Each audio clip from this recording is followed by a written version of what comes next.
And that was about 3 weeks ago, but it still hasn't. Mr. Attorney, we're live now, so Yes, sir. she's calling you from the corner here. When you're live, but you don't have a quorum. 3:30. Oh, yeah, you do. I'm sorry. All right. We're live, we have a quorum. All right. We're calling this meeting to Just order. checking if you're awake over there. Thank you. Yeah, thanks, jeez. This is the March 2nd, 2026 meeting of Planning and Zoning. And before roll call, just for the public or anybody watching online, just a reminder that we are an advisory board. We do our best to study the information. We listen to the public, and then we provide a recommendation to the city council. What we decide is not final. It goes to the city council. We're an advisory board. So with that understanding, Tammy, if you'd go ahead and take a roll call, please. Ms. Logan, Here, Mr. Adams, Here. Mr. Kerrigan, Here. and Mr. Van Arsdale is excused tonight. Okay, let's move on to the consent agenda, and we have the minutes before us from the January 2026 Planning and Zoning PUD workshop. You guys get a chance to look over these minutes, and if you did, do you have any questions? Yes. Okay. The parking, what we agreed on, the parking at the top of the minutes is correct. But we agreed that the first 1,800 square feet would be 2 parking spots, and each additional 900 feet would be an additional parking If that's, spot. that would be for Tammy. That's me. And further on down, it says they agree on a minimum of 2 parking spaces per house, with additional spaces required for larger home space on square footage. But we just want to make sure that that's correct, because it should read the first 1,800 square feet is 2 parking spaces, and every 900 square feet is an additional parking space. Okay. The minutes make it look like we agreed on 2 different standards, which we debated. We debated based on square footage or based on, number of bedrooms. yes.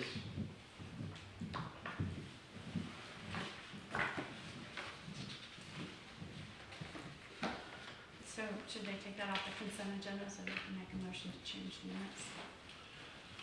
Yes.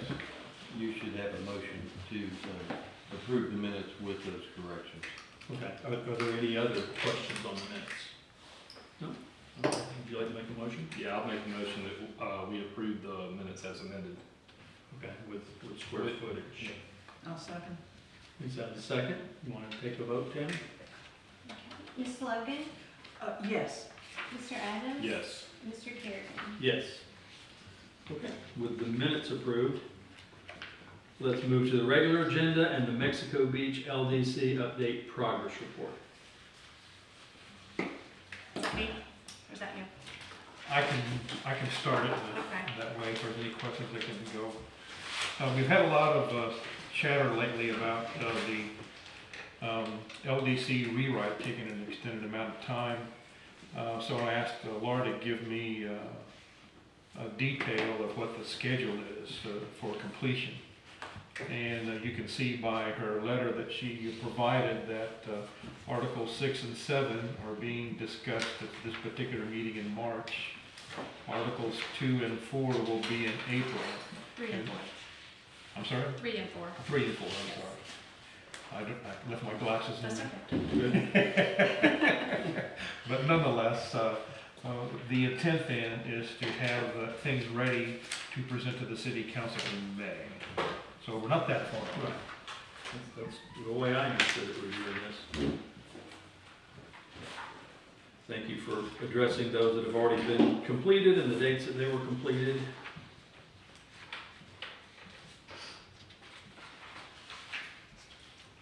So is that all there is to the LDC? Well, Progress report? I'll just add that there will be a new section 8, because tonight when we consider Article 7, we're taking I propose that we take the development order review part and make it a new article, because there's so much to it, and it's really commonly, independently, its own chapter or article, so that would become Article 8. And would be coming to you in April. Does that change the completion in May date, or is it? As long as we can get through it all in April. It's based on that.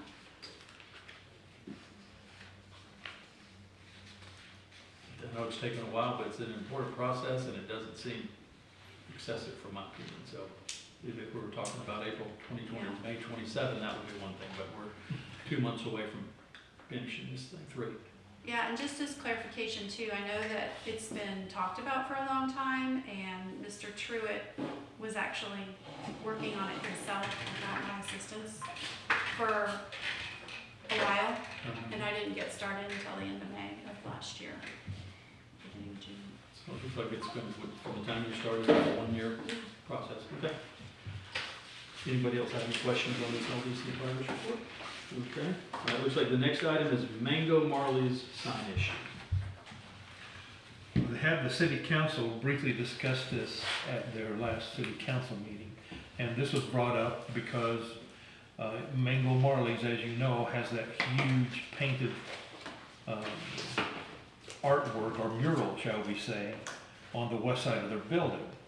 Well, when the grocery store, Seaside Market, gets built, people won't be able to see that anymore. And so the question was, what can Mango Marley's do to help with the signage to draw people to their restaurant?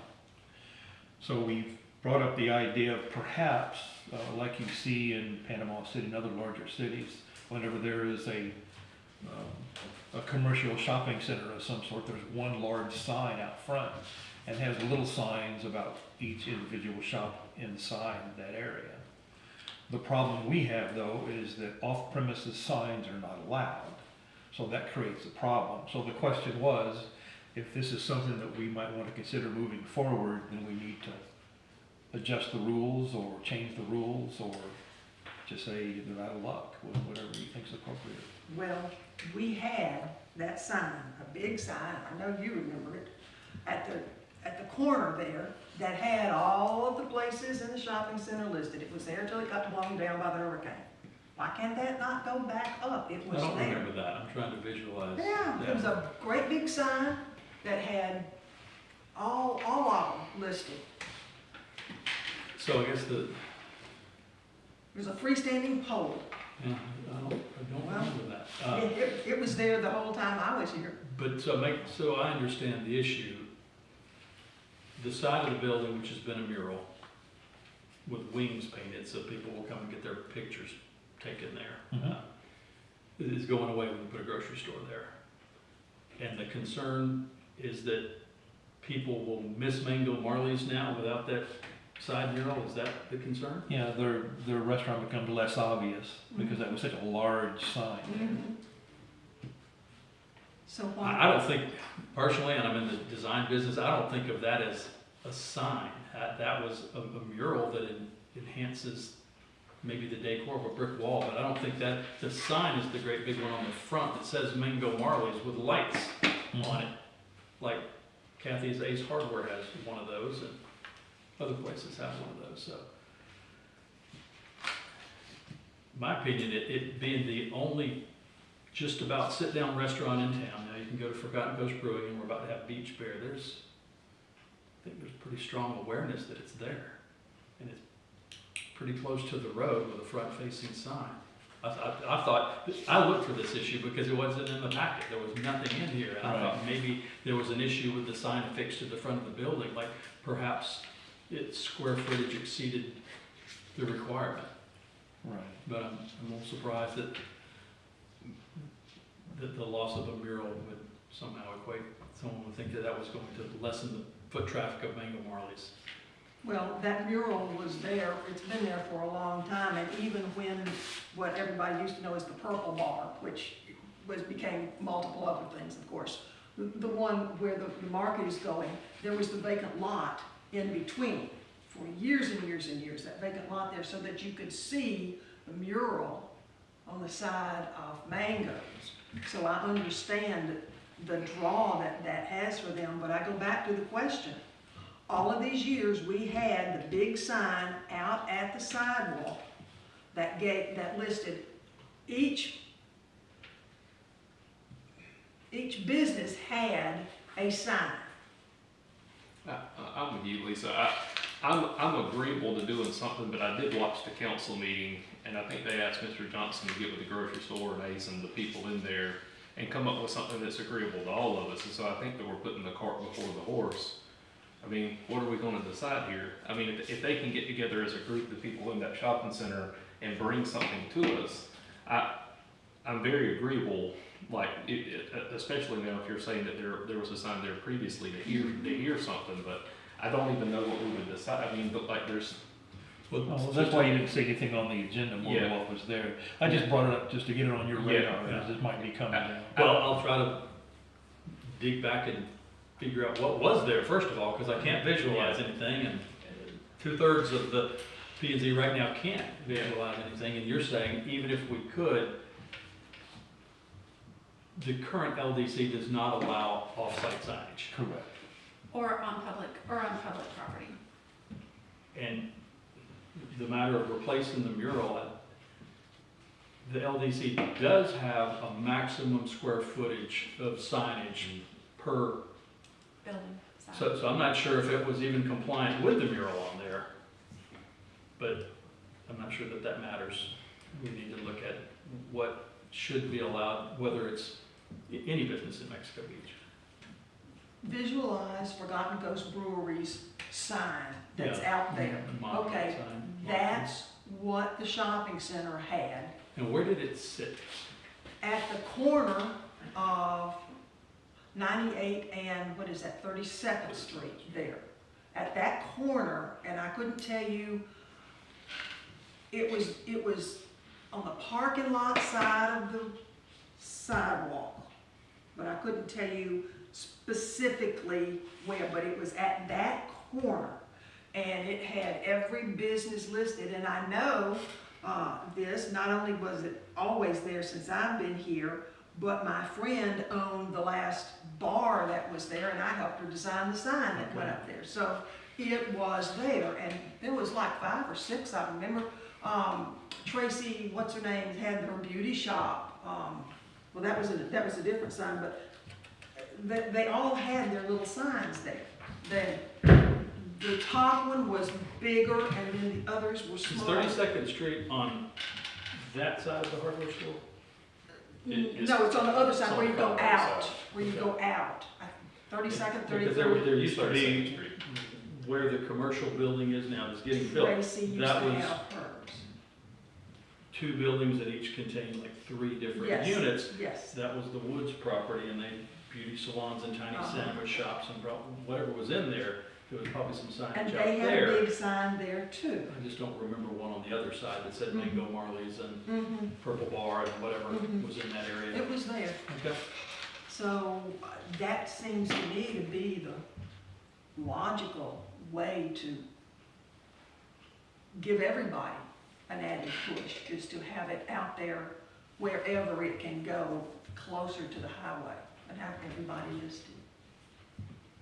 But whatever it is, if it's an off-site sign, we'll need to, So you have this really great tool right now called an overlay district for that shopping center that can preempt other regulations in the code. Well, I'm like this, if they'll bring us back something and we can incorporate it into that overlay district, I'm open to it.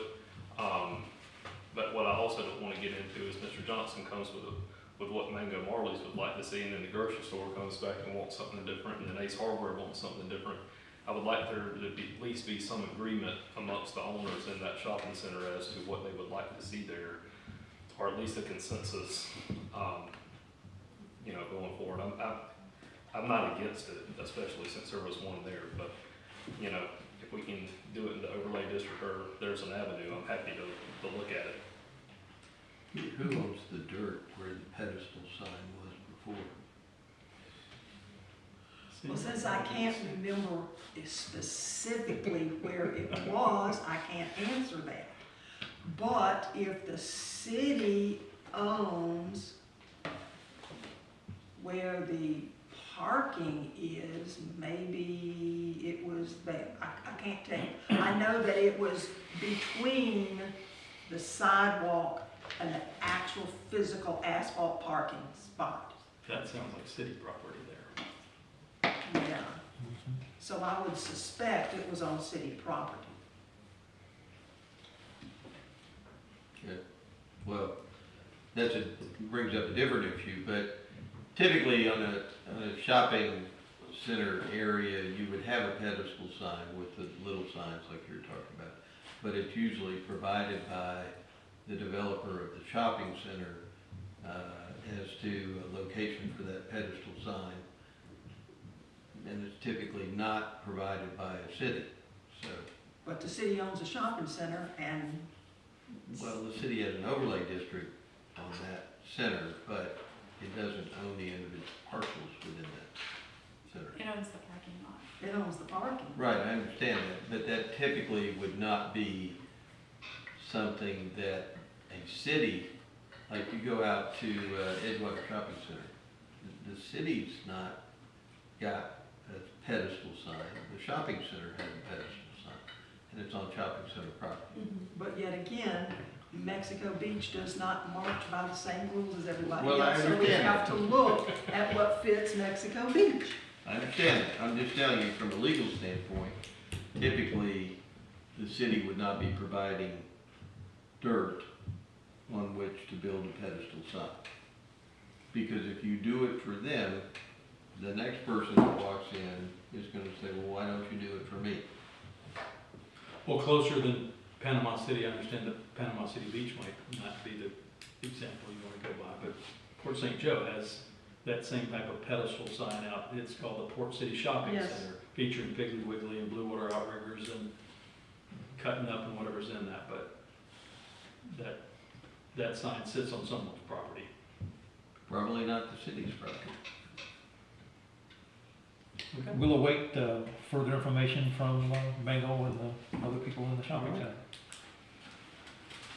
center. Okay, item number 3, consideration of changes to Article 6 of the Land Development Code, parking standards. Okay, before we get into that, Jack, if I may, I propose that we take the parking section out and give it its own meeting for the simple reason that I have a tremendous number of comments and questions.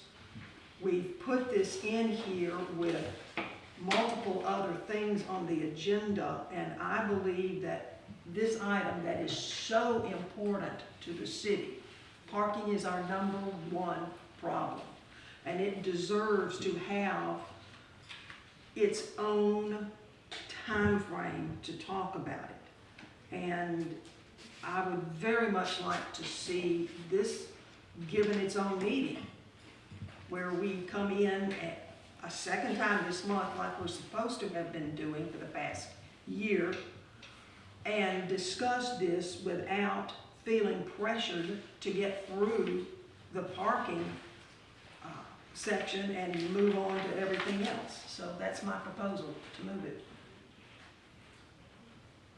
That would definitely affect the timing, probably, that you Not started off by necessarily. May, unless we did another meeting.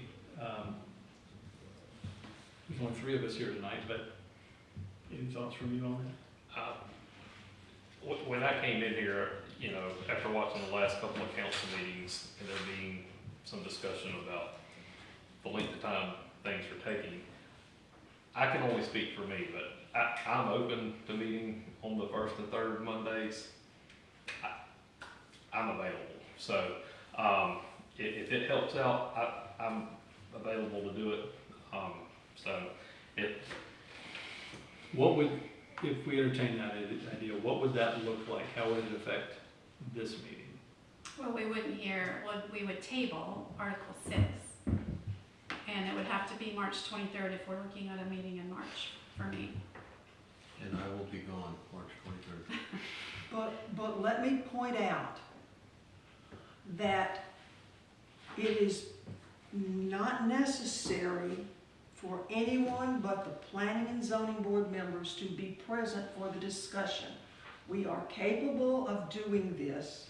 We have an overabundance of material here. We are capable of discussing this ourselves. probably capable, but I don't know if that would be beneficial to change from the process that we've been taking as far as I don't input know and how- legal I would input. know what your commentary is if I'm not here. You can watch And I wouldn't be able to give you any legal advice if I'm not here. I'll make myself available too, but I would rather have a productive meeting rather than one that we just discuss and don't have the. Are you out the entire week of the 16th? It's not ideal for me. I could make the 16th work. I don't know. can't, there might be others here but I'm out the 16th to the 19th out of Just the town spring for break week. meeting. I mean, the 30th is also available. Yeah, I'm gone from the 21st to the 31st. Okay. Could you not just meet next Monday? I can't meet next Monday. Okay. I have other commitments. So if we're trying to make March work, but if we can't, can it be April? Can there be 2 meetings in April to accomplish the same thing? You're not available. I could only do the 13th in April, I can do the 13th in April, in addition to the 6th. 6th I can't. That's our normal meeting. I'll be gone for that meeting. So unless we have some people appointed, that meeting won't happen. Yeah, Just trying to remember the form. I'm good on the 13th. So you would be moving the meeting from the 6th to the 13th? I think in addition to is what you're saying. Okay, well, I just heard some. Well, he's right about that. Some meeting is not gonna have a quorum. Yeah. The so- 6th, I won't be here on the 6th, I'll be out of the Okay. country, so What about, I will be gone the next 2nd through the week 10th. on the 12th of March? Free then, Tim? In the evening? March 12, Mm-hmm. I can do that. Thursday, I'm good. I'm good. I can do a night meeting on the 12th. Do we have time to advertise it?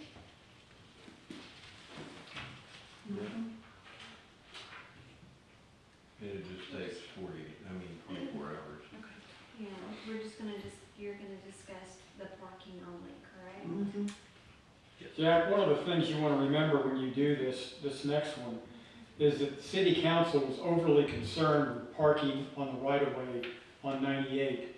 They wanted, some input as to whether or not you should allow, POVs to park there. Even though it's a safety issue, they're concerned that there's not enough parking. So why not do parking tonight? And do the others? Because right now, I We need don't to find move on and do anything in the something. LDR that talks about, beach parking. Ms. Lisa, would you be able to talk about parking tonight, and then you'll move the other stuff to? Yeah, I'm ready to talk about parking. So I just. by that, we get through parking, we may not get to everything here, and we move something at the back end. Okay. All right, well, let's move on then, and then let's get meeting. So for this one, we want to go ahead and open the public discussion. Does anyone from the public want to come forward on Article 6? If not, then we're going to turn it over to the board and open the board discussion.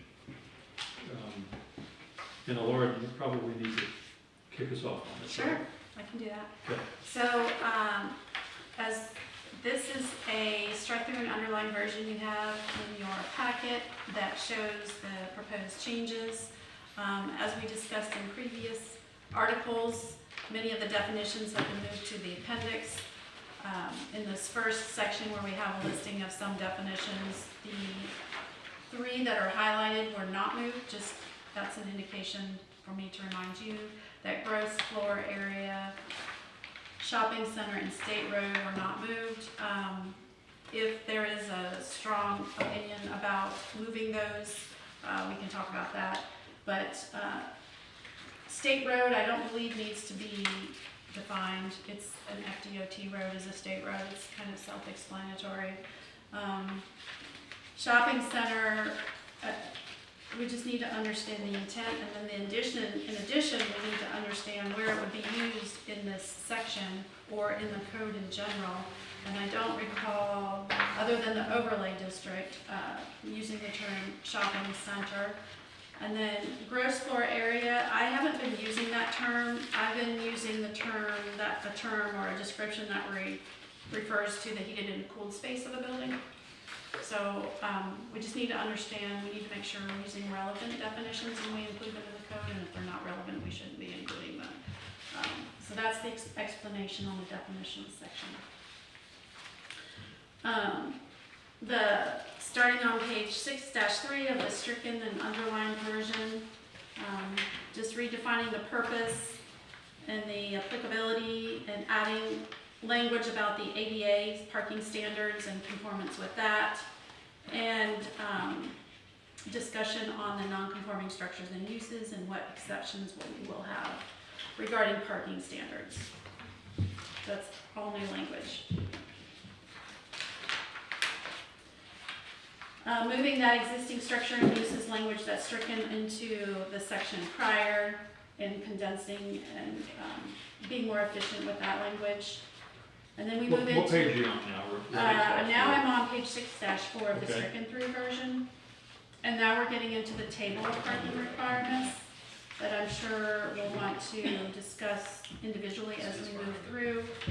And so I did note there was a change in the minutes on the residential parking standards, so we'll need to look at that when we get to that discussion, which is the first block, the first row in the table. So, yeah, to make that consistent with the minutes, 1,800 Yep. square feet Let's- for two, and yeah. then one for each. If we can wait, hold on, let's not get too, let me get through it and then we can go piece by piece. So in the table, there is mention of a shopping center, and so there's a note at the bottom of the table, or actually a portion of the regulation on page 6-8 that talks about a shopping center with 2 or less structures shall provide parking as a sum of each individual structure use requirement, but in the table we talk about them being cumulative, measured cumulatively. I do talk about parking for low-speed vehicles, since it's such a big component of Mexico Beach, and there are so many that use that type of vehicle, to reduce parking requirements if you're providing parking for low-speed vehicles, but only allowing the site to use up to 25% of the required standard for a standard vehicle. So it can't be 100% low-speed vehicle parking. 25% of it can be. Providing measurements for those stall sizes, which are standard sizes. And then providing on page 6-11 an opportunity for determination for parking if it's not mentioned in the table, how we would look at that to determine what the parking should be, because of course we cannot assume every single use that's out there in our table. And we talk about shared parking agreements, which is not something that we've done before. In the event that you might have one use that has differing operational hours than another, they could share a parking lot so that there's not a big conflict, and we're condensing the space needed for parking. I do have a provision in here that allows them to overlap hours of operation by 2 hours, so there is a little bit of an overlap there, so it's not as strict. You close at 5, I can start using it at 5. It can be a little overlap there. Then we get into off-street parking facilities and sizing standards on page 6-13, and these are also industry standards with the parking angled and the dimensions of the stalls. Surfacing materials, we talk about they must be pervious, with exception to a house of worship can install impervious surfaces for up to 50% of the required parking area.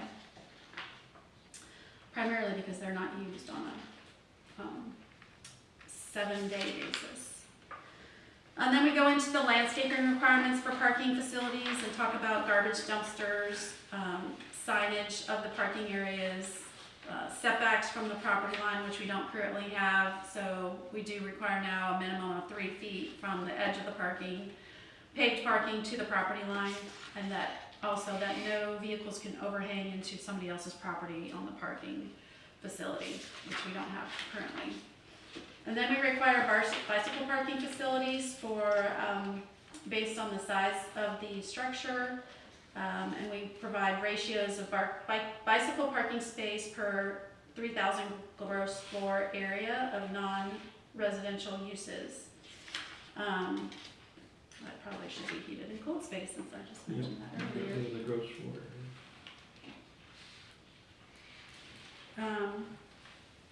Then access management, which is ingress and egress, and separation distances from intersections and the type of the road that intersection is apportioned to, arterial collectors and local roadways. And then requiring interconnections between off-street parking facilities, which we don't today, so that if you're adjacent to another use and you can provide that connection without having to require that vehicle to go out onto the main corridor and then back into another parking lot, now they're going to be required to connect. And then also something we don't have in our code today is loading and unloading facilities for delivery vehicles and those standards. And then that will be the end of the article.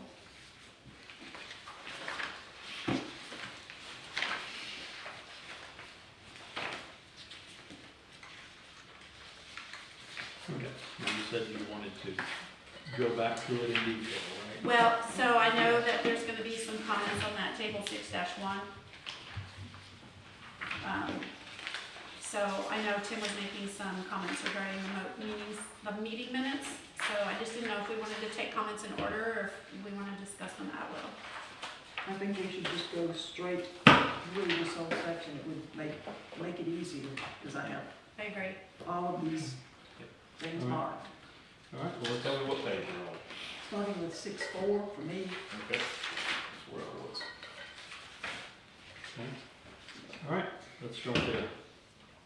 Okay, so we're already changing the matrix there to be square footage instead of number of bedrooms.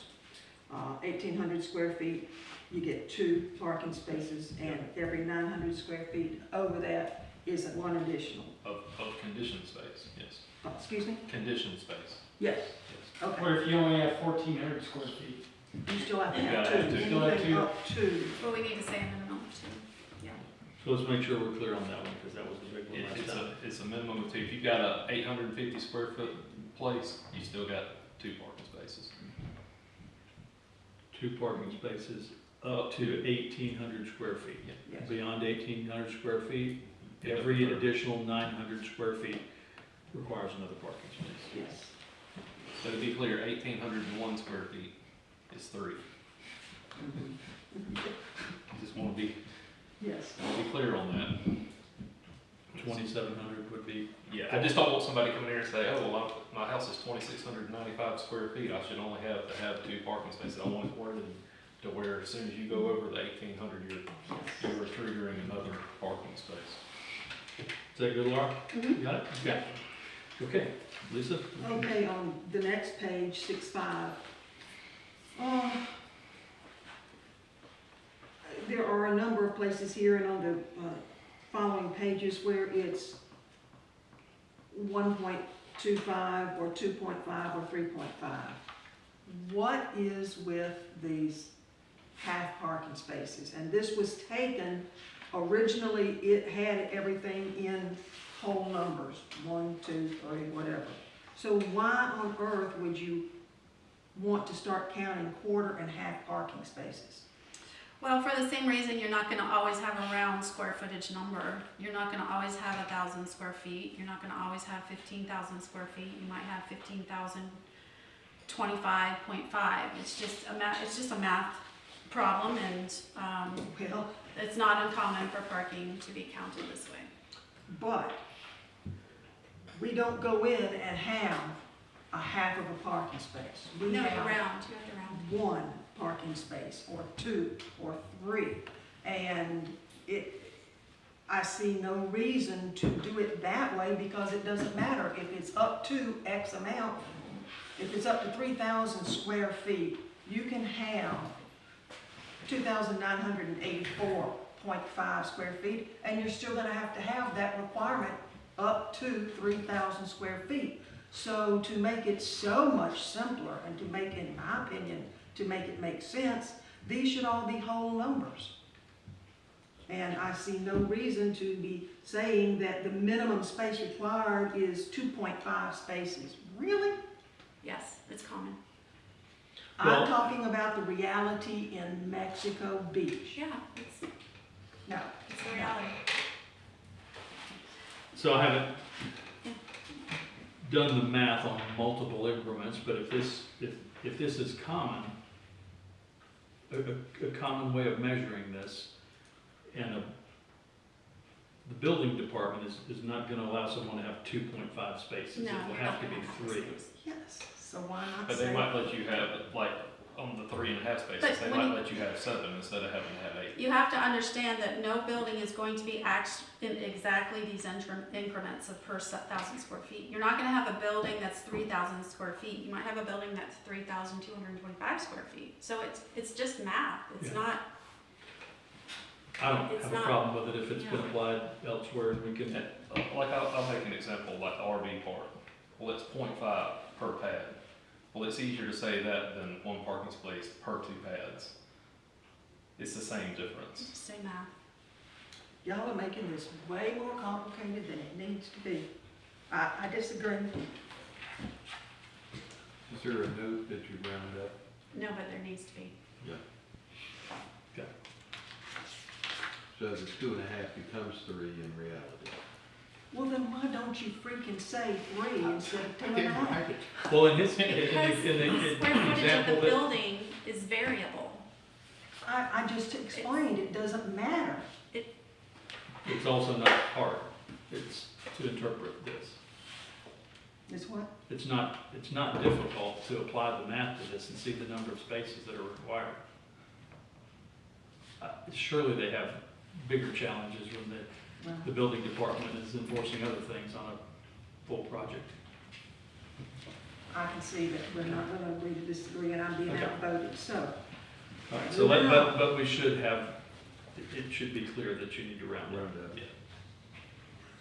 Even if it's less than a half a parking space in the case of lodging. So if you had 10.25, it's actually below. Yes. All right, so for instance, down there on that same page, 6.5, and at the very bottom, food establishment or dining area. Under the last column, additional requirements, that one is not applicable. Many of them are not applicable. Why are we not requiring employee spaces to be put into this? Because that has come up multiple times, particularly at the last big issue of parking for employees versus parking for customers with Forgotten Coast Brewery. That was a big discussion. It was a heated discussion that never turned into a problem. If there were concerns that people are gonna park up and down the road and that the place is gonna be open until 11:30, I remember those discussions vividly, and now it just closes up and goes dark at 8:15, and the problem hasn't materialized, that I've monitored that potential problem. Well, I will say the city's done a good job, because I live there. Yes, you do. I live there, and the city's done a good job. If somebody parks across the street on that right of way, they're not there 15 minutes before somebody in that restaurant tells them to move, or they're about to get towed. And I have, since I've been there, I've been living there for a little over a year, and I've seen 3 vehicles get towed. And so I think that the restaurant itself is cognizant when they come out in the back to serve somebody, if they see somebody parking out there, they go and make an announcement. That very, very, very rarely have I had an issue backing out of my driveway. And I was one of the ones that was like, "Ooh, I don't know how this is gonna go." But it's been managed well. So Okay. y'all don't have a problem with not having to include additional parking spaces for employees anywhere in town? In those instances, the parking spaces for employees is assumed in the square footage requirement. And I don't know how you would enforce it either. I mean, because let's say, you know, Forgotten Coast opens up and they have 4 employees, and then they have 8. Right, Who's from the city's gonna go down there and tell them to add? it's really hard, It's hard to enforce, it is, you know? hard to I mean, determine by and then when employee. they come back and say, oh, I'm taking any of these 2 parking spaces and putting benches out there because I got rid of my 2 staff members, it's like, I don't know how you would enforce employee parking, because It's people- hard. People can manipulate that, just like previously we were talking about bedrooms. Right. You know, somebody, a parking requirement for 3 bedrooms, but it's a 5-bedroom house, but they call one an office and one a butler's pantry. Not only that, but they might have It's, 8 employees, but they might work different shifts yeah. and not be there at the same time. Agreed. And furthermore, you're relying on the I guess, information of the I guess the question developers. that I would ask, the follow-up on some of her concerns are these, I hate to say industry standards, but are they pretty in line with what other municipalities are requiring? I did look at that. I did look at what others were requiring. Not only did I look at what others were requiring, I also considered the current situation in most local governments where there's an overparking situation. So I did a case study for the Aldi's in Lynn Haven, and I shop there a lot, so I know how full the parking lot gets. And it's never more than a third full, but they provided 96 spaces for that building, which is about 20,000 square feet. It's just an oversupply, so I took that into consideration also when I developed the parking standards. Well, I think it's wise to look at industry standards. Yes. Yeah. So Ms. Logan, if you want to incorporate the number of parking spaces for employees, and you just pick a random number of employees, and you don't like 0.5, then you can adjust the 0.5 for the total number of parking spaces. So in other words, you can factor it in without having to segregate the employee spaces out. If you don't think 0.5 including the employees is enough, then you guys can decide to recommend a different number.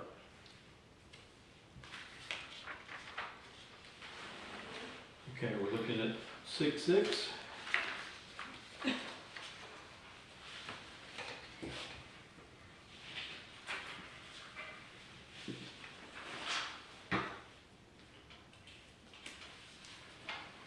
Any questions on 6.6, anybody? We're looking at 6.7.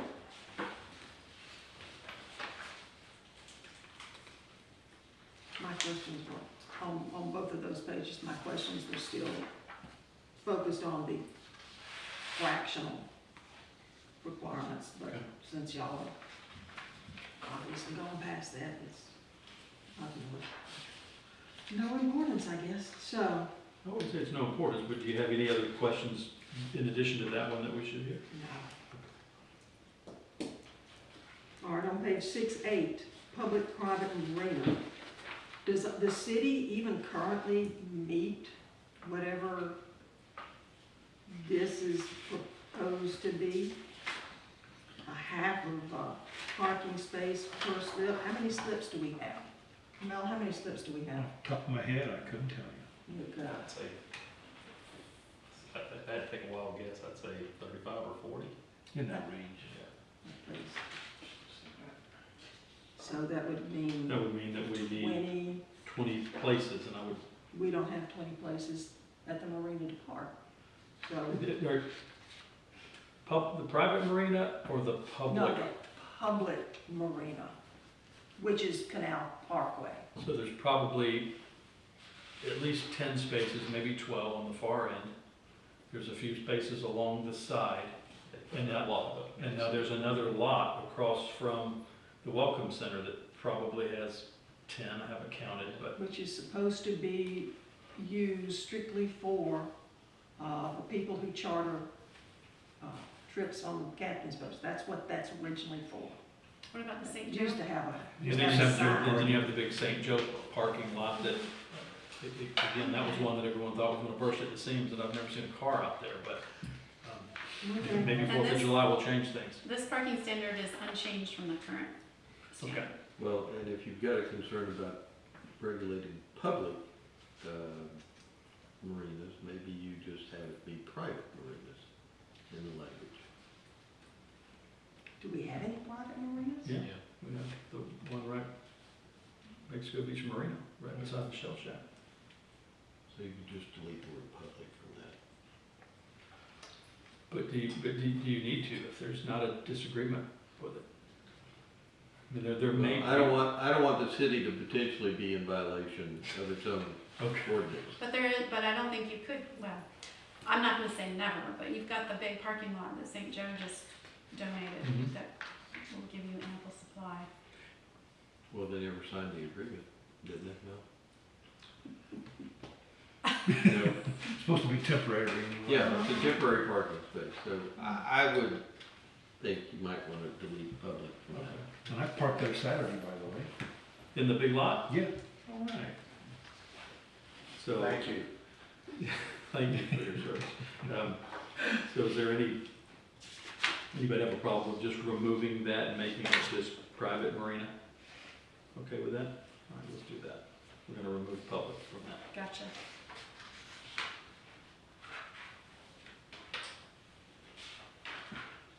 Okay, on that same page, under B.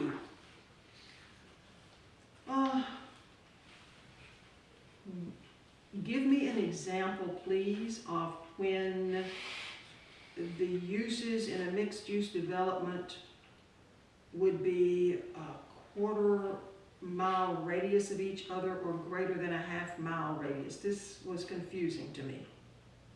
I don't understand that designation. So, if you think of a mixed-use development, and again, our general commercial category allows a mixed-use development, it's not just commercial.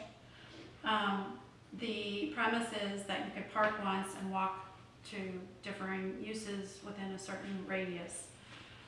Just like you would in any of those T&D developments that are on 38 in South Walton County. You park once and you walk to wherever you're trying to go. You don't move your car every time because it's a walkable mixed-use community.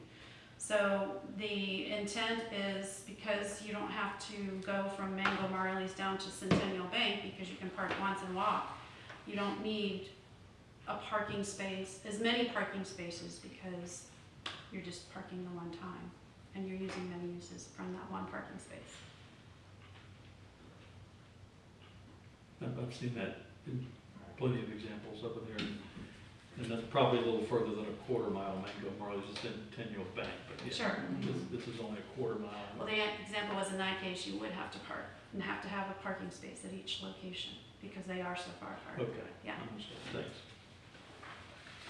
Well, then they would have been approved as.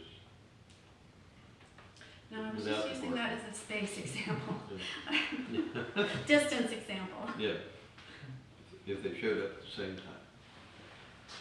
On C there, if you two, Jack and Nearing, are you comfortable with up to 25% of the required standard vehicular parking spaces may be replaced? Is that? I don't want it to be any more than that.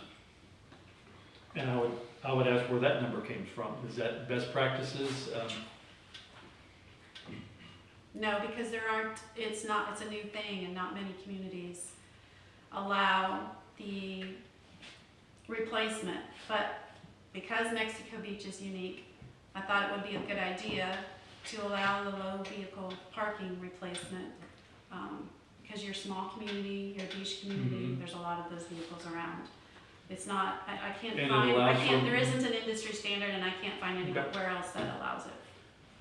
But it allows more vehicles to get to the business. Yes. Just like if part of the New Mexico Beach grocery store allocates some of its parking to Again, this, you could get more people to the shopping center They- via a vehicle. you could, so where you would require 2 regular sized parking spaces, you could get 3 low vehicle in that same area.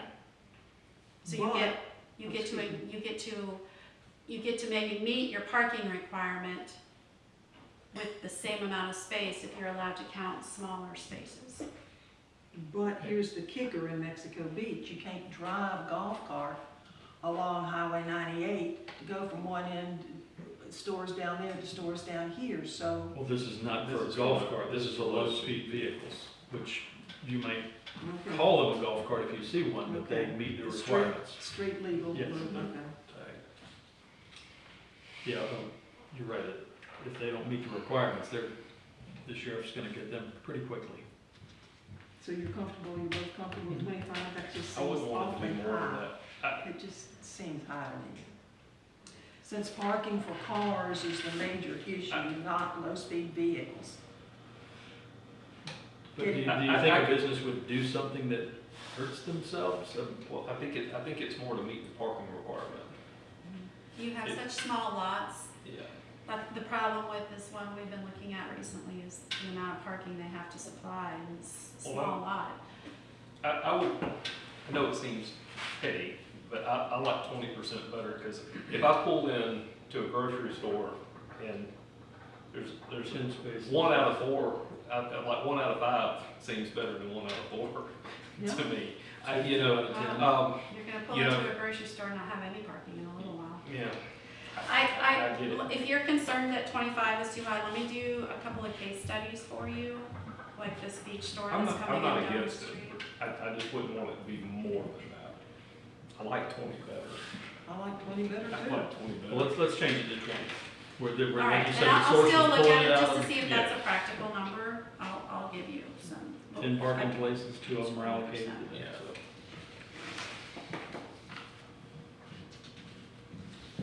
So we're gonna change 25% to 20%. Page. Anything at the top of 6.9?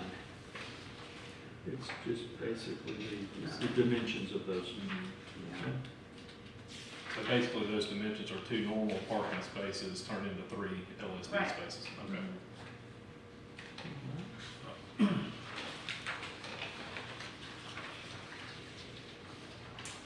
Okay. Okay. 612. Yeah, okay, 612. The shared parking agreement, let me see what I wrote here.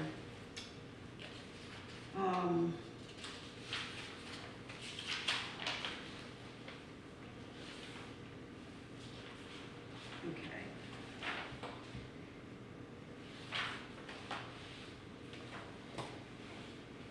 I wondered why the parking spaces could be within 500 feet or 1,000 feet. Let's see, I'm trying to figure out what I wrote here, sorry. The part of the shared parking agreements at the top that was struck out, I wondered, okay. Well, since I can't really figure out what it was I was trying to ask, I'll just have to skip that because my notes to myself are not making any sense there. Okay. Essentially, this is the situation where Bracewell Flooring closes at 4:30 and Mingo Marley's ramps up at 4:30 in the sheer space. Same thing would happen for Ace Hardware and Okay. the new grocery store. Okay. But the 2 parties would have to agree to it. All right. Well, they have to meet to talk about a sign so they can combine it into one working team.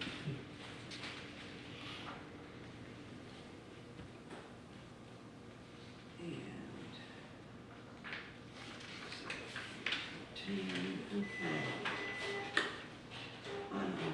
On 613, I'm not an engineer that knows common widths of parking spaces, but I know when I pull into parking lots, some are excessively tight and others are wide.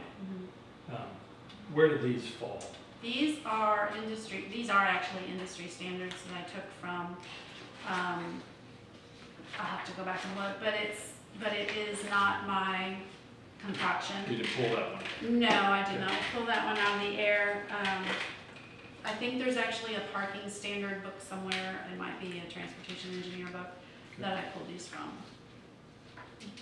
If that's in the green book, I can't remember. okay. I should have made a note.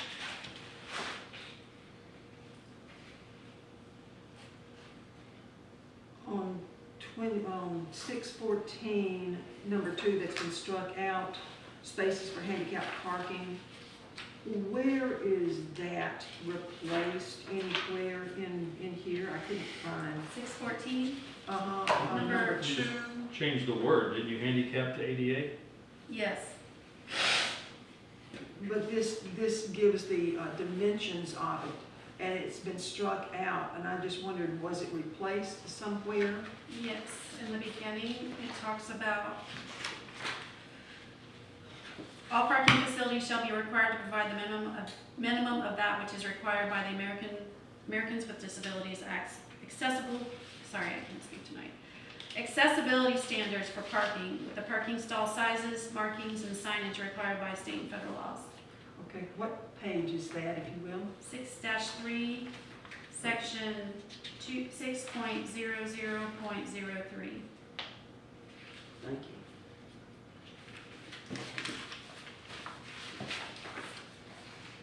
And Well, and it said again on that page 614, yeah, number 2, under B.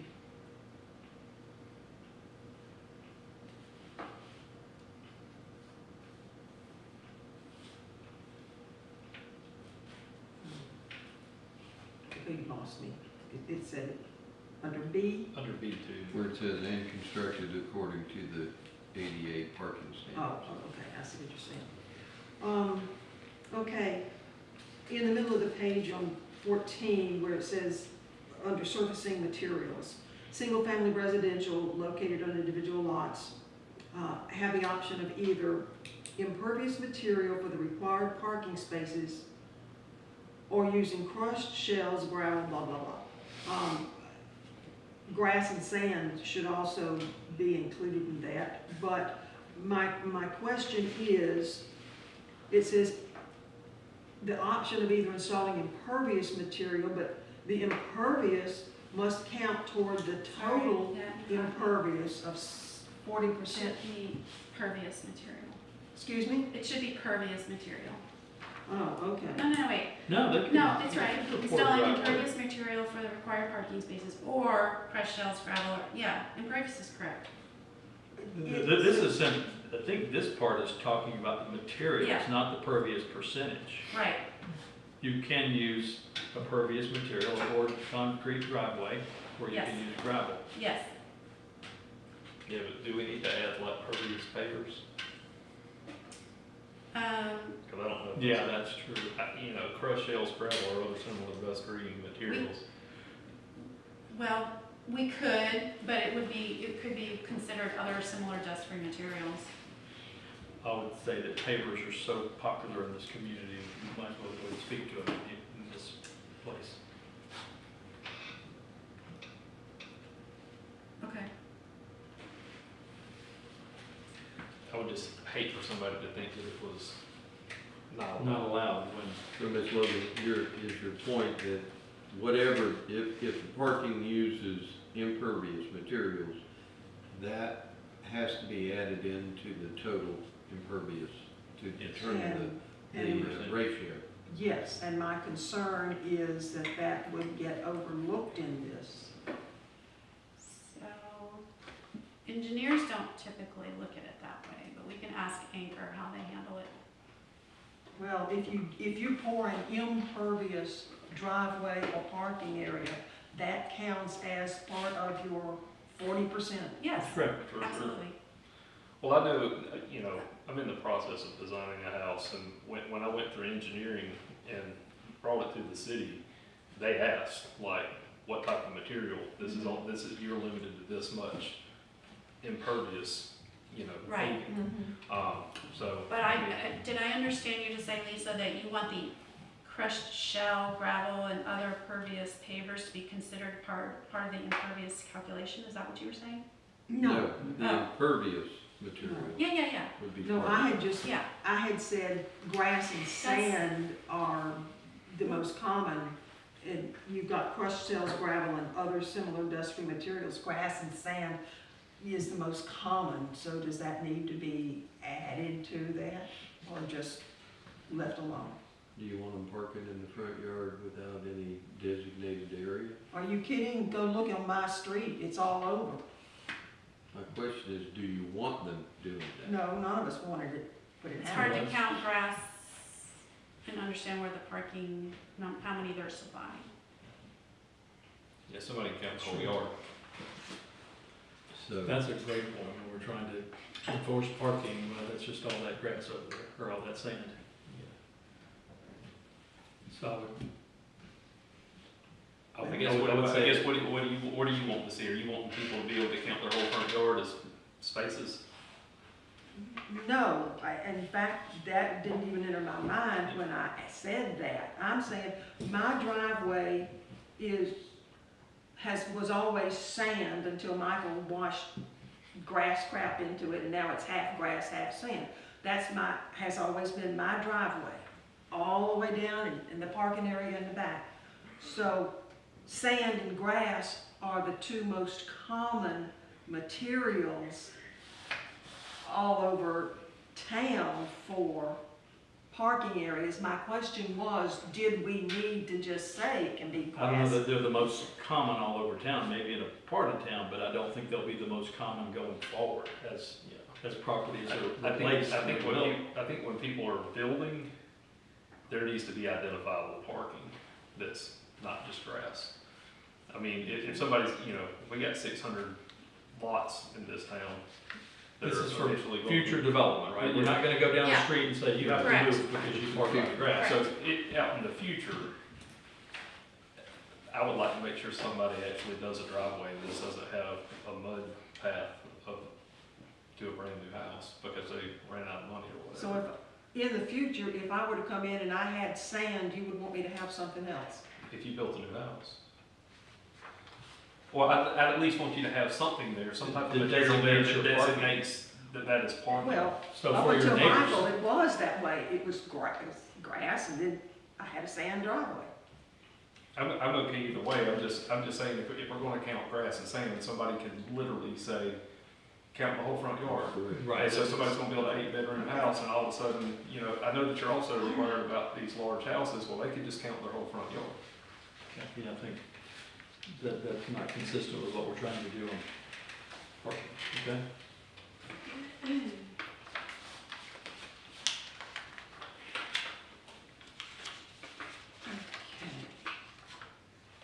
The next page, 615, number E, landscaping requirements. My question was, why remove E? All parking areas except residential are required to set aside 5% of the parking area for landscaping. Because it's moving into the landscaping requirements, article of the code, which will be Article 4. Okay.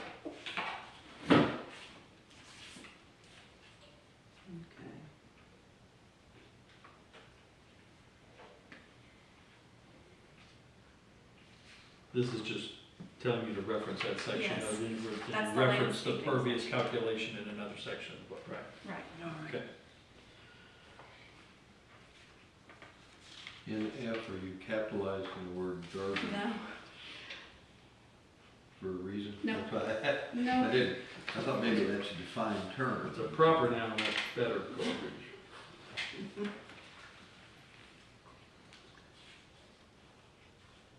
Okay.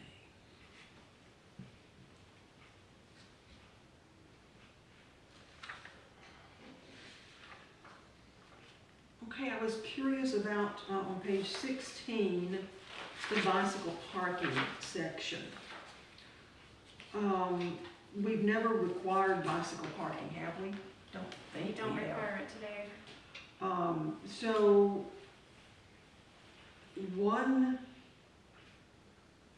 well, the first thing it says,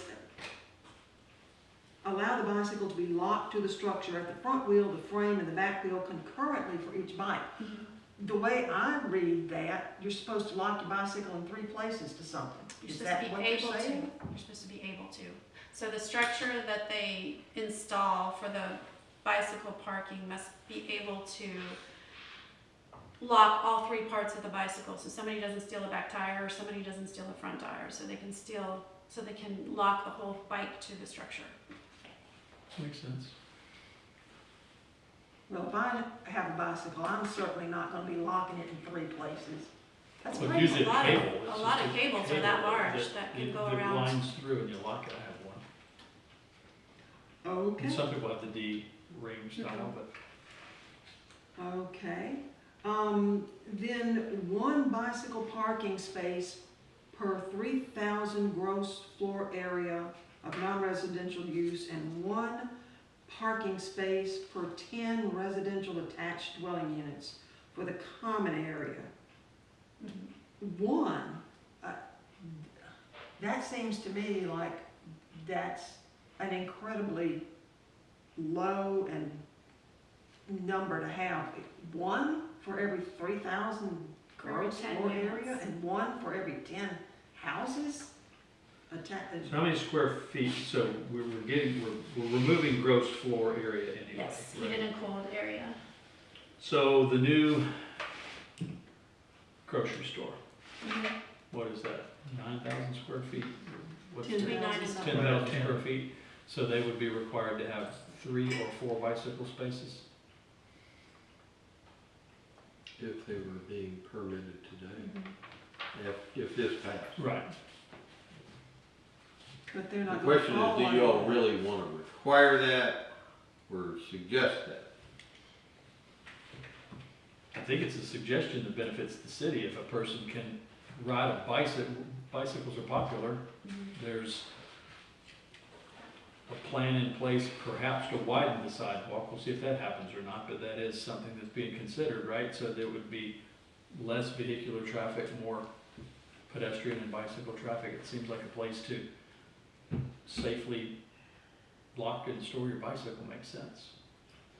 Well, I would have originally not thought anything about this until I lived in a condo for a short period of time that had no bicycle parking, and there were bicycles just basically chained to the stair rails going up the stairs. Because where else were they gonna lock it? Yeah. And so, You'll like, lock it it's something. not something I ever paid attention to until I'm trying to carry groceries up the stairs and there's a bicycle chained to the stair rail. You know, I started thinking like, it sure would be nice they had some, they provided somewhere for this, for somebody to find And these to things put it up. into that context, a grocery store and 3 to 4 bicycles, that seems reasonable. Okay. There's less space than 1 golf cart. So when you say attached dwelling units, are you talking about a row Mhm. of Anything attached. townhouses? Or are you So- talking about, as Mr. Adams is saying, say a condo or Both. apartments? Both. Anything that's not a single-family detached home. Okay. I think it's Well, probably, maybe we need to add a qualifier in there about not just attached dwelling units, but, you know, one building with multiple units. Which would be attached. Well, We can figure it out. if we could just clarify that a little. Can you please come up? I can, but I just, Thank you for doing that. That's our John process. Harrell, 43 First Street. Thanks, John. I guess my question is, why is the city getting involved with bicycle? Why not let the condo association or the business, if it's gonna attract a certain clientele, why is it the city's responsibility to do that? Why don't we let the individual businesses or the condo or the HOA handle that? When you say handle it, Yeah, like they require it or they don't require it. Like you said, you lived in a condo, you should have went to the condo association, hey, why don't we have a bicycle thing here? Why is the city getting into the minutia of that when we got so much other stuff to be concerned with? That's my question. I think we're just I don't know if I'm explaining it correctly, but it just seems that should be something left up to them. Like if the grocery store wants to put those there because it'll attract clients that can't have a car because there's no parking spaces, put that earnest on them and not us. I submit that we should be planning for all modes of transportation and not just the vehicle. And that, you know, as roads become more congested, we need more modes of transportation so that we're not all piling onto the streets. And that this is a very inexpensive way for a business or a multifamily housing group to provide accommodations for those other modes of transportation. And I think because Mexico Beach has such a huge bicycle population, more so than any other city, I think, in Bay County, that it's a good planning practice. Well, Sounds proactive, that there are gonna be bikes, I they're gonna park understand. them somewhere. They'll lean them up against Well, the building and maybe be, you know, that could be dangerous to. Hazardous. okay, I understand. I'm just wondering, with everything we have, something like this is, in my mind, it's trivial. That, and I understand you're talking about, of course, hopefully, I don't want the city to grow but so much, but that's, as a resident of a single family home, I don't wanna see a stoplight in town, but I think it's coming. But that was my question, why Maybe not if we have that? more bikes, it won't come as soon. Exactly, well, you know, that's what I was saying, let the grocery store put the bicycle thing out there. And they will, right? The business would provide. But you're the route. making them now. Well, You're, you know, the business if would you provide pass this, that. you're making them do it. Well, That's what we're I There's was. all kinds requiring of them things to to have make them do. a place for them, like we're requiring them to have a place for, Okay, a I vehicle. understand, but I just, that was, Okay. I'm trying to get it clear in my I mind. think too, I mean, I don't think we're talking about going to every place in town and making them retrofit stuff. But like if somebody's gonna build a hotel down the street and it gets, or whatever, Mhm. you know, a lot of these people driving these electric bikes, some of these things are $1,500.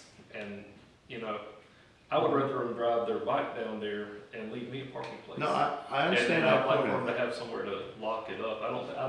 I don't think that it's forcing like a undue financial Yeah. burden for. I'm not talking about the fine, I'm just saying, we're making so many rules and we're forcing them, we are.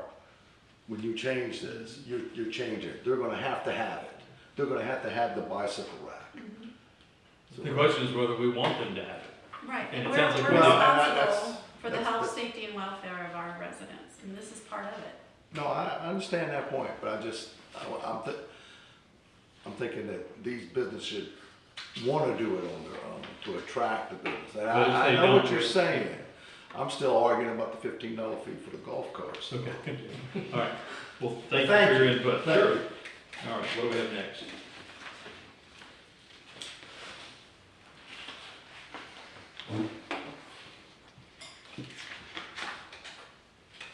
Okay, I didn't have anything until page 19. I didn't either, so let's go. Okay. At the very bottom, that's been struck out, exceptions and modifications. It actually goes over to the next page, page 20. It's actually for the last several things on there. Why would we remove, especially for protected trees?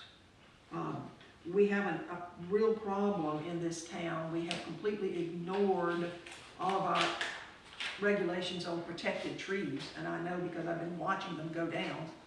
So why would we continue to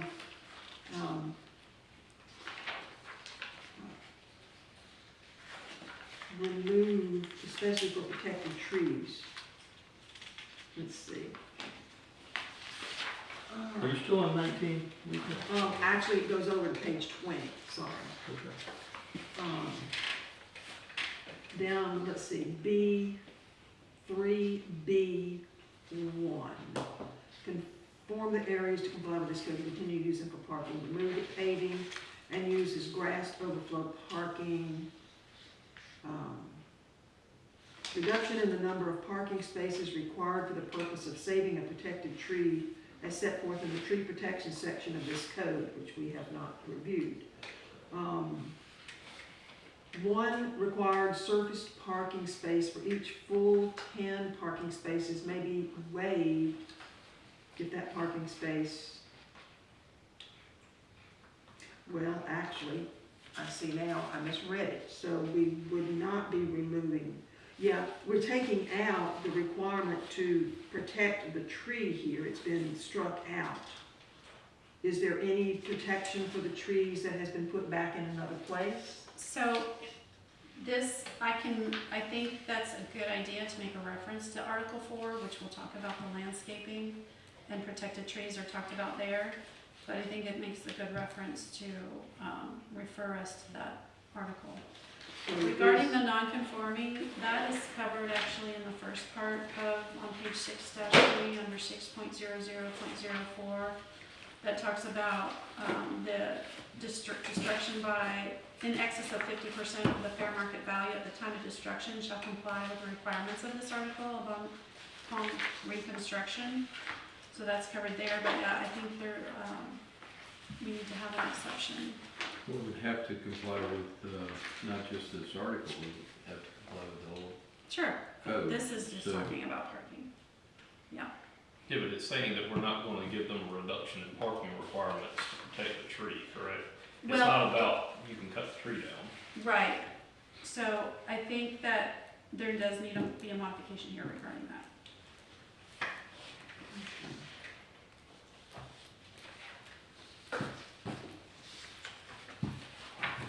And that brings us to the end of item number 3 on the agenda. Yeah, did we cover everybody's comments? I think we did. All right, so let's see if we can press through the next item. I think this is one that we've already covered, and we're gonna try to codify something here, I think. So we're looking at, next item is consideration of changes to Article 2, Section 2.03.00 of the Land Development Code, PUD, that we previously spent a good bit of time on. Yes, and so the cover sheet, the agenda item lists the things that were altered since the last time we saw this, and unfortunately I did not print that out. But, so all of those changes were made in this version, including the introduction of the differential between the residential PUD and the mixed-use PUD. That's a new item here. Return the minimum acreage to 5 acres. It went from 3 back to 5. It went from 5 to 3 to 5, it's back to 5. Okay.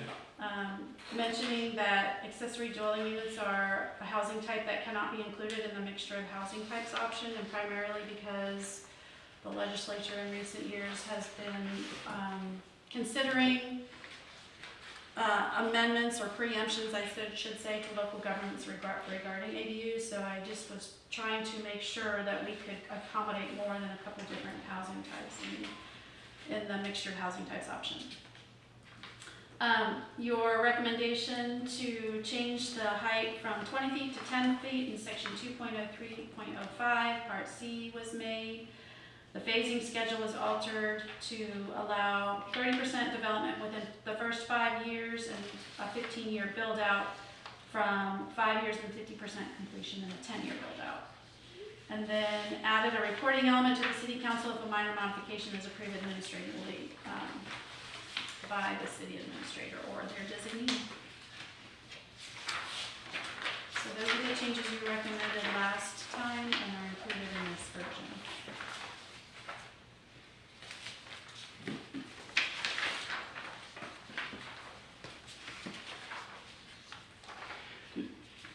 Did we need to take, on the last matter that we just completed, that there was a staff recommendation recommending approval? Do we need to take a vote on the discussion that we had?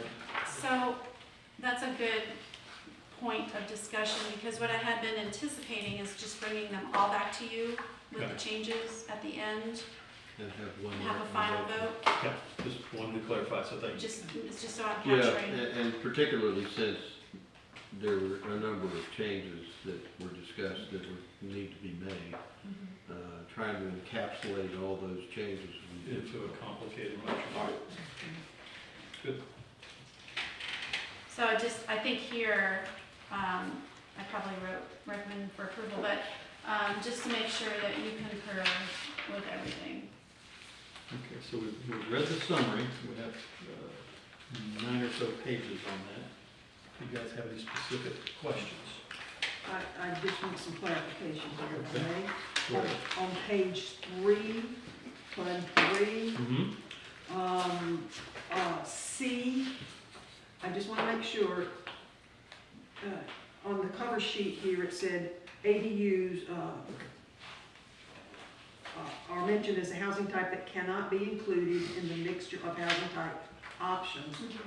And then this says, one of the 2 housing types may not include accessory dwelling units, so that they're not included, but then, right below it on 1, it says, the remaining 70% may be of any other I'm housing sorry, type. I'm not on the same page as you, Oh. because my C1 is different. Or did you say PUD? Put 3. PUD 3, Oh, there's 2 C1s, okay, I'm on the wrong C1. Okay, oh, I'm sorry, up at the top, the Okay. top one. One of the 2 housing types may not include ADUs, and then right below it, it says, the remaining 70% may be of any other housing type or a combination of housing types, with exception to ADUs which are exempt from the inclusion. Am I reading that correctly? We're not allowing we ADUs to can't, be? they're not allowed to be included. Okay, just want to make sure that didn't read Okay. clearly to me. Included as a housing type, correct? As a mixture of housing types. Right. Yeah. Because it's been, and I don't know, I haven't looked at it recently, to see if it's gone through. I think the issue this year was whether or not they could be used and limited to short-term rentals for 30 days or more. And that's why it's kind of failed this year, because the House and the Senate couldn't decide on the language. But it'll come back again. It's been here in legislation for 2 years now about these these ADUs and how you can't disallow them on property. Now, they have not spoken to density requirements, so if the density doesn't allow the second unit, you're likely not gonna be able to have the second unit, but, they are pushing to allow ADUs on property that allows for residential, single-family residential. What caused it to fail this year is one house wanted them to be able to rent 30 days or less for short-term rentals, and the other one didn't want to have a stipulation, so they couldn't agree. But it is not yet a requirement, so we can. It's not yet preempted, right? Okay. All right. And are these, when we had, I'm looking at PUD 4, number J, I think it is. It's about the bottom third of the page, on the phasing schedule. Are those the years, the number of years that we agreed to? It just seemed higher than I Are we remember. on PUD-4? Yes. Yes, PUD 4. J, approximate location and amount of open space included? No, the phasing schedule shall not exceed 5 years for the first 30% of the PUD build-out and 15 years for the entire Oh, it's build-out. still on 5.3. PUD 4. But PUD 4. Okay, why am I not seeing J? I have J as approximate location amount. Yeah, I think she's referring to M, Yeah. but it is showing. Oh, I'm sorry. Oh, I got okay. the wrong- Oh, sorry. So it's M instead of J. Okay. Are J should be those crossed the out. numbers we agreed on? Just seemed high. I remember having some discussion about it, that it could drag on in a bad economy. And I remember we were talking about like Water, for instance. I mean, Lord, it's been, They launched in 2009. yeah, or if it's 16 years, you know, I think we did agree on 15. Okay. Okay.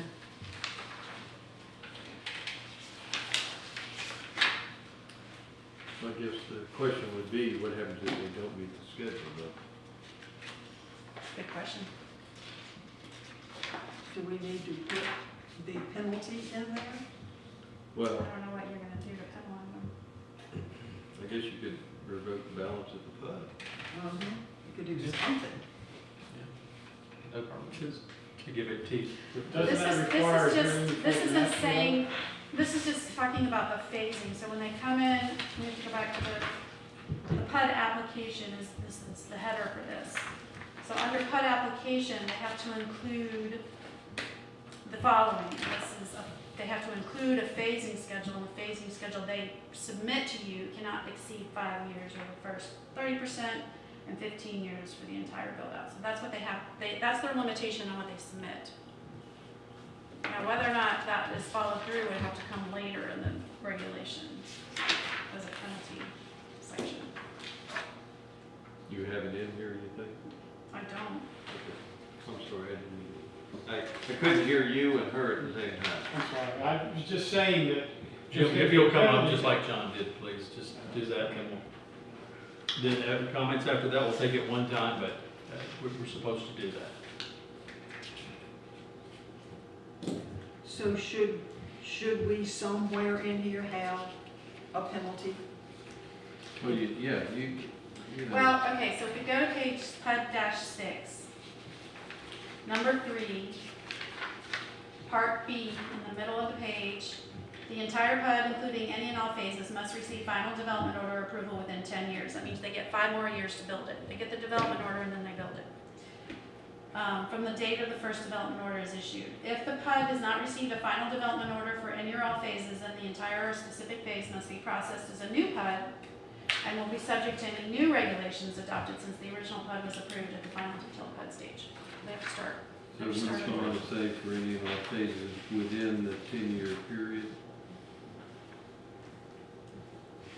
Within, okay, so the entire PUD, including any and all phases, must receive final development order approval within 10 years.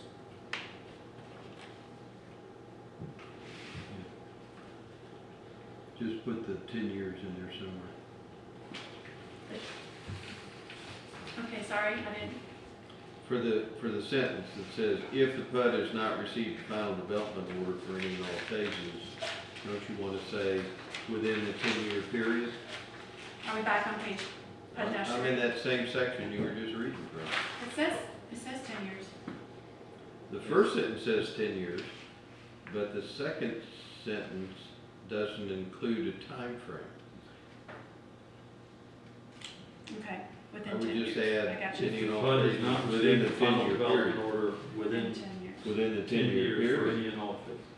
Gotcha. Yeah. Okay. Okay, that's the permitting side, but I think Ms. Logan was also interested in the completion side. Do we have anything in here that would Yeah, that also? one, I don't know what you would, I mean, I mean, you could I don't have the finish same in trigger. 15 years, what are you gonna do? I've already got my development order. And once they have the development order, you're down. Unless they don't meet these yearly requirements, then we should have some mechanism to, Just like parking spaces, we'll come up with rules to enforce. well, you know, you had said in an earlier meeting, and I think it had to do with PUD, but maybe it should deal with all these developments. They should be coming to the council on a yearly basis to give us an update, a very specific update. That's one of the things that we can make them do. And then if they don't meet these requirements for the timeframes to build, we should be able to shut them down or do something to them, because otherwise we get what we've got out here on 15th Street. So that needs to be in here somewhere. Well, what's our current, once you get a development order, when does that expire? Right now they don't, but it It's will. about two.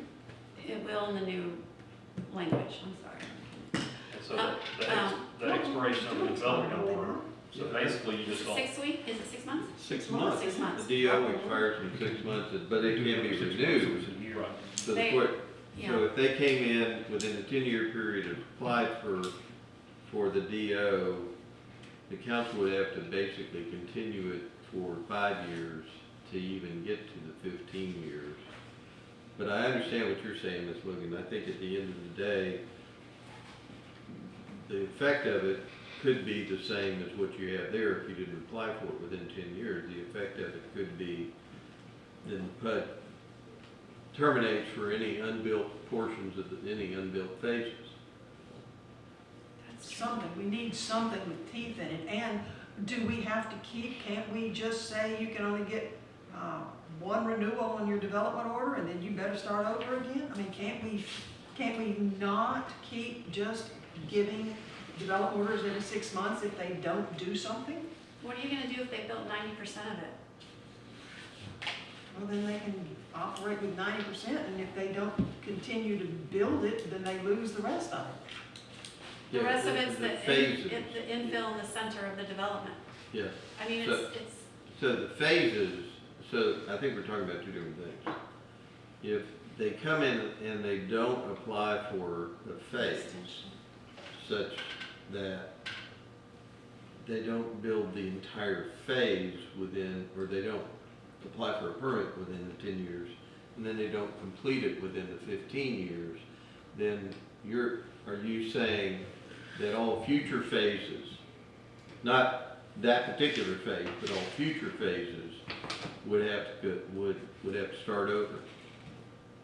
So if it's a 7-phase project and they only get a DO for 5, and they don't complete all of 5, you're not saying at that point that somehow we have to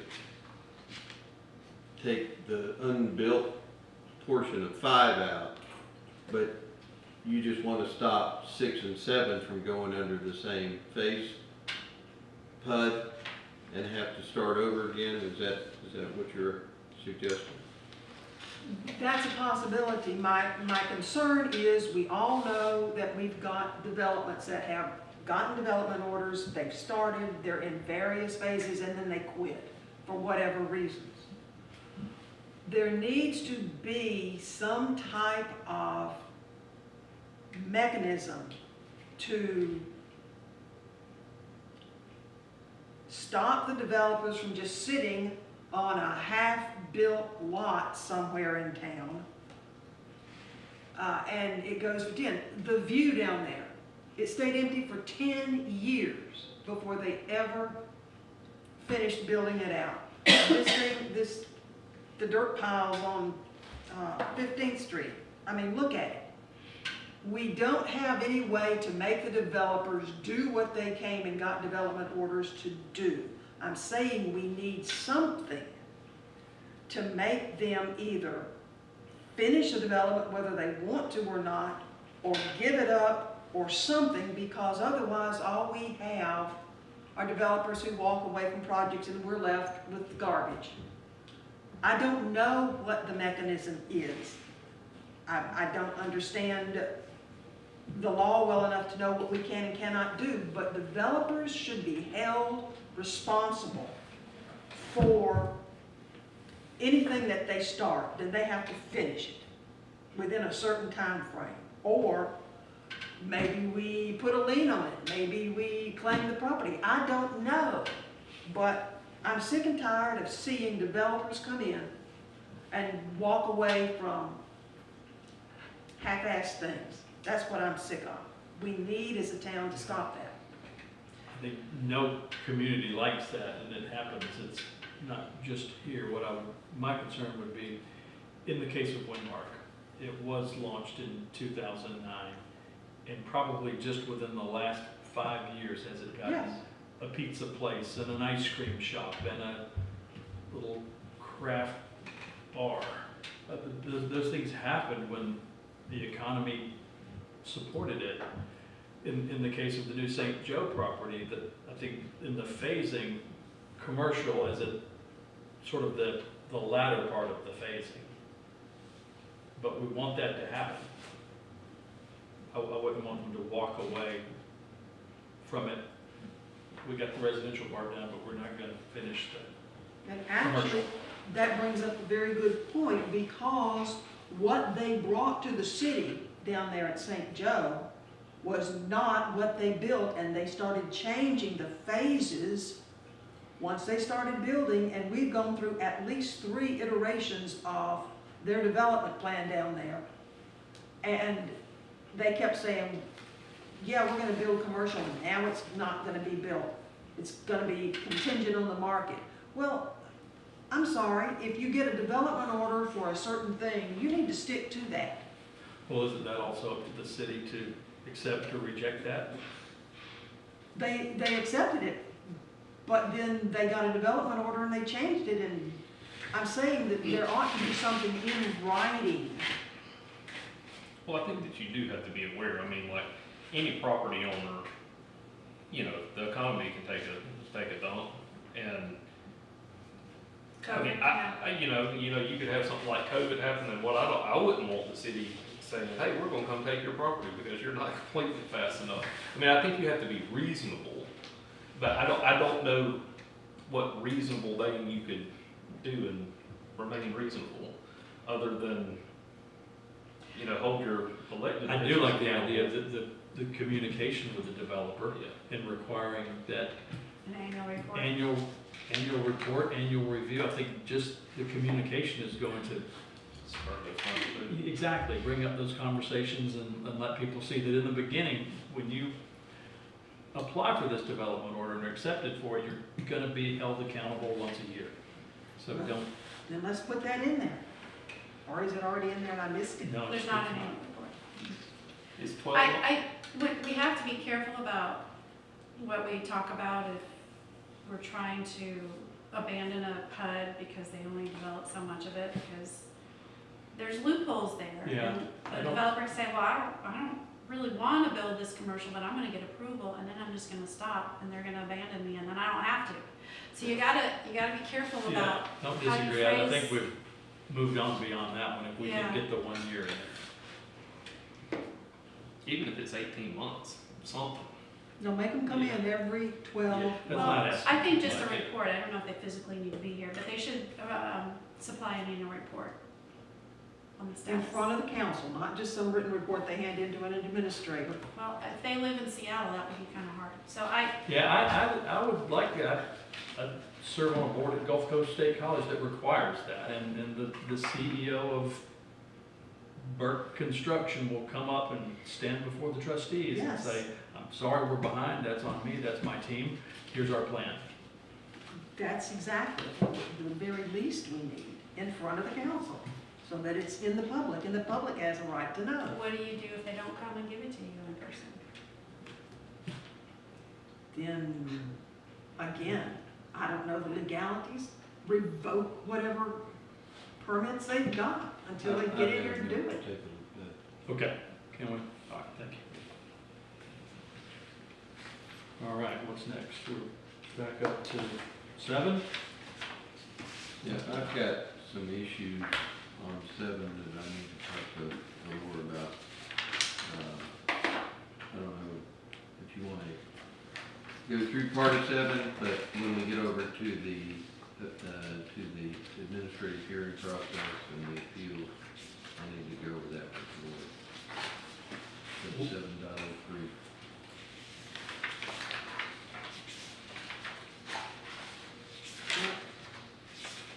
What is your page at the bottom?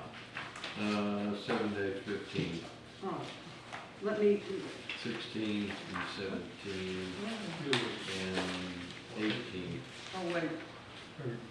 Isn't that in the next section? Are we still under PUD?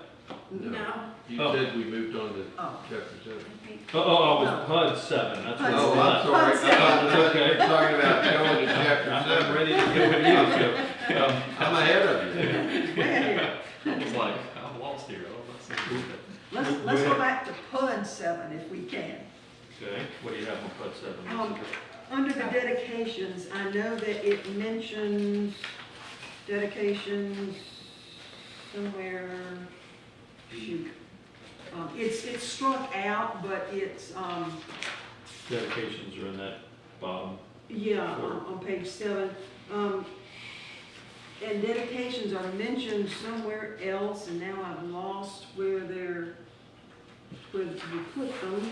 It's on page -5 under final detail part, Okay, parking, part Yeah, all right. 1, part Oh, yeah. G. Do we need to spell out these dedications, or do you think that just saying the word dedications, is enough, since we were so very specific in the old one?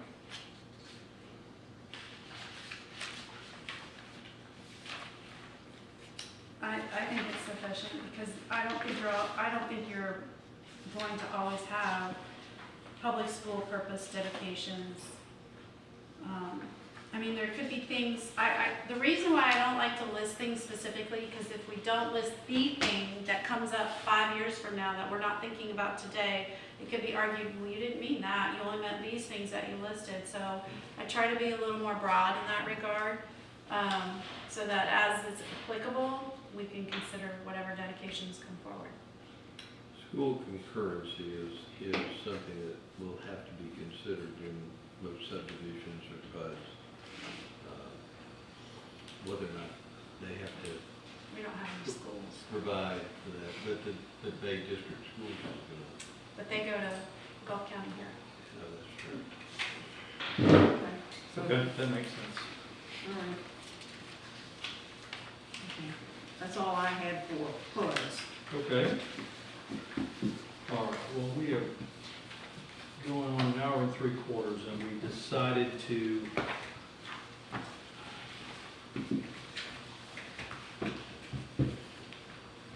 press through that parking section, so I think we can wrap it up and move the next one to our next meeting, Okay. which is going to be that section 5. I want to explain 6, that it's not spelled out here, and it's just pretty much for information only when it says landscaping. No more than the Mexico Beach sign, just to inform you on why that's there. That is a part of the LDC that I think it's not clear between the building department, the P&Z, and the city council what is required. And I talked to the building department, I've talked to the mayor, and it seems that the landscaping part of the requirement is a non-structural afterthought. That's, from you guys, from the experts, the LDC governs setbacks, accessory structures, minimum lot requirements, utilities. If landscaping is equal to those, then it should be managed as such. And I've seen a lot of buildings go in, and I don't understand the landscaping plan, and it's spelled out in here that we should have a landscaping plan. And when I talked to the building department, I talked to Greg, he said, I heard a lot of, in my opinion, here's how we enforce this. Here's how the inspector of the building department enforces this or not. On a remodel, we don't have a landscaping plan. And I don't see that in the LDC anywhere, so I would ask, and we don't have to do all this right now. Where I think this is going is, we probably need a workshop between the P&Z, the city, and the building department to make sure we all just understand it. Well, I'm all for a workshop. I do know that there used to be, in the LDR, the LDC, there used to be a great deal about rebuilds, remodels, or landscaping that was destroyed. That all used to be in there. Well, it's still in here. I mean, the LDC still tells you what needs to be done within a year. I don't know that the LDC is unclear. I believe that maybe the building department, maybe even the city is unclear on what's required. I think they're generally pretty clear on utilities and setbacks and building heights, but don't share the same clarity on landscaping. I agree with that. Here's a little bit of research that I did. I know that we've lost tree canopy here, but I didn't know how much, and this is one source. You can pass that around. Has the city looked into receiving the trees like the other local governments have in Bay County for free tree giveaways? a no question. No? I'm just a question. Do you know if the city has looked into receiving trees that, other local governments in Bay County have received, such as Panama City and Bay County for free tree giveaways? Not at all. And Lynn Haven has received it too. Worker got some too. It would be great to go on the city property, but No, people pick them up and put them in their We've private. done that, we've done that, we've done At that. least twice. It's probably 3 years. Yeah, we've done Yeah, Mike, that. Uh-huh. that's a They're nice thing to do. still doing them in Panama City. Well, what I think we need to be clear on is what's the requirement. Whether you're a residential property, a commercial property, a remodeled property, and it's just something I don't think we can afford to ignore. This data is one source of data, but Do you have an extra copy? basically, this one was representative of everything that I looked at. Further inland, overall, in the St. Andrews and St. Joseph Bay estuary watershed that we all share, the data shows that 20 to 30% of all the trees were lost. However, the closer you get to the coast, that exponentially grows. And Mexico Beach, within 0 to 10 miles, lost 80 to 90% of its trees. Yes, we did. So if you lost them all, you have a responsibility to replace not only what you lost, but maybe even more than you lost if people want it to be the way it used to be. So it's something that I hope we can just understand No, but what should be enforced. I would look into having more of those free tree giveaways, because then people put them on their own property without any expense. It's just a point of information we can all begin to look at it a little further and maybe put that into a future workshop. But for now, I think we've covered 2 of the 3.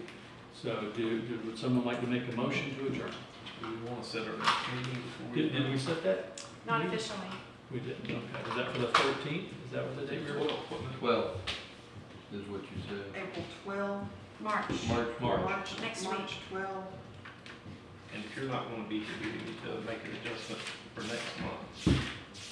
Yeah, I will not, I will be gone the 2nd through the 10th of April. Unless something changes quick. The only other day I'm available on a Monday that month is the 13th. I won't be able, I have to go to a conference. The 20th and the 28th. I'm available on the 13th. April 13th. Good for you, Lisa. April, So we're moving it from the 6th to, or are we having 2? Moving No, we're because moving it we because want you won't be that. here. So March 12th and April 13th. Those are 2? March 12, April 13, okay.